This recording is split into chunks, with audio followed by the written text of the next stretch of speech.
มาเห็นผู้เฒ่าพอใหญ่เตี่ยวเราไปหาเฟื่อง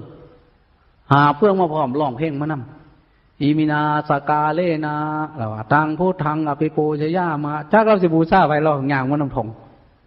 โอ้อาตมาไม่เข้าใจตอนเป็นเด็กเดี๋ยวนี้เข้าใจโอ้คนแต่ก่อนเนี่ยบ่มีแนวกวนใจก็อยู่นำพระพุทธพระธรรมพระสงฆ์พวกผู้บ่าวผู้สาวพวกผู้ชายซุ่มขี้ดื้อเลี้ยงงัวเลี้ยงข้วยคืนหลังข้วยเนี่ยเตยพม่านะโมนะโมตัสสะภะคะวะโตอะระหะโตไปพุ่นแนวเขาเจ้าหลอกมันก็เลยทำให้จิตใจไก่ศีลไก่ธรรมจังสี่ตัวพระพุทธเจ้าว่าข้าเจ้าตายบ่ตกนรก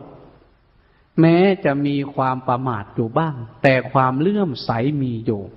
แม้นี้ก็ไม่ตกนรกพระพุทธเจ้าว่าเพราะฉะนั้นคนสมัยพอสมัยแม่เฮานั้นเพิ่นบ่ค่อยตกนรกเด้แต่